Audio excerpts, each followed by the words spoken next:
Welcome to the Daily Blade. The Word of God is described as the sword of the Spirit, the primary spiritual weapon in the Christian's armor against the forces of evil. Your hosts are Joby Martin and Kyle Thompson, and they stand ready to equip men for the fight.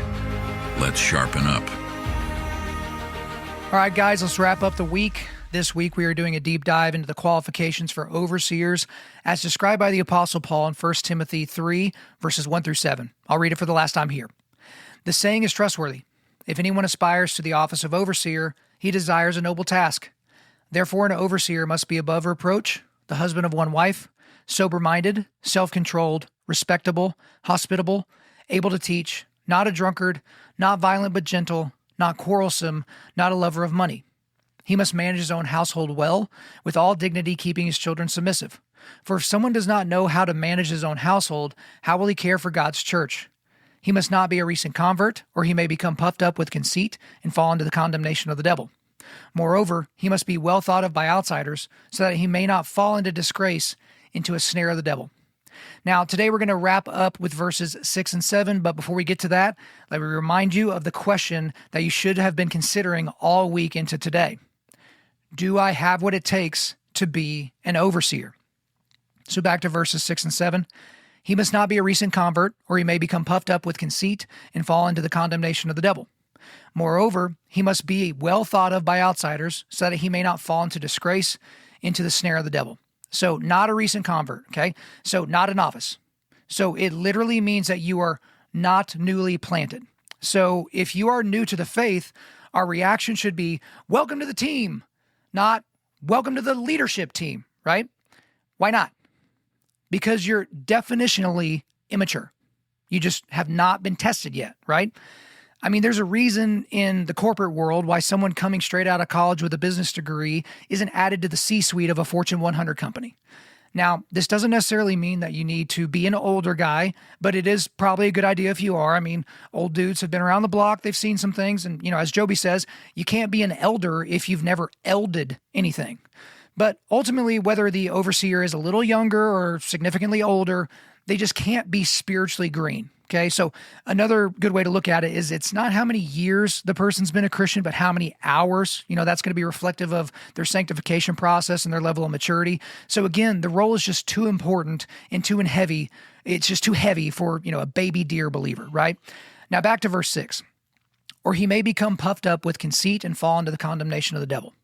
So guys that are young in the faith, kind of the whippersnappers, if you will, are especially susceptible to pride. And pride can be an absolute killer for a young believer. So they might get to a place where they wake up on third base but think they hit a triple, right? And I think we've all been at that place at one time or another where we get just a little bit of knowledge and a little bit of experience, and then we think we can run the entire show, right? Yeah, I mean, it's just really not a good person to have as an overseer if they act that way. Now, verse 7. Moreover, he must be well thought of by outsiders, so that he may not fall into disgrace, into a snare of the devil. So an overseer must have a good reputation. They need to have a solid testimony. And non-believers, those who are outside the church, should be able to look at an overseer and think, I may not agree with what that guy believes, but he's a solid dude, right? And at the end of the day, an overseer or elder is an ambassador for Christ. So the non-believing culture should be able to look at an overseer and conclude that that person is operating with a high level of integrity. Because here's the thing. As verse 7 says, if the guy doesn't operate with a high level of integrity, he could easily fall into disgrace. I mean, if I was Satan, I would definitely go after the leaders within the church and try to discredit them, right? I mean, it's the same thing in the same way that people think in war. If you can take out one of the generals, you do it, because it will have a negative ripple effect through the rest of the troops. And the same applies for leaders in the church. Cause one of them to fall, and not only will outsiders sneer and snicker and all that, but insiders, believers, will be stuck in feelings of doubt. So again, let me take you back to our question for this week. Do I have what it takes to be an overseer?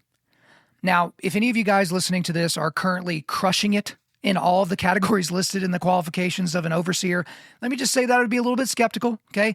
I would venture to say that every single one of us is lacking in at least one, if not several, of these areas, but that should not crush your spirits, okay? It should actually lift you up. It should encourage you, because Paul is giving us an aspirational identity. He's giving us the words that we should pray to God in terms of the sanctification journey that he has us on, right? He is literally laying out a cheat sheet for all of us because every single one of us, every single one of you listening to this should be striving towards being this kind of a man every second of every day. The bride of Christ needs more men ready to step up and to lead. So, guys, either lead or get the hell out of the way. Thank you for your attention this week. Stay sharp. Thank you for listening to today's episode.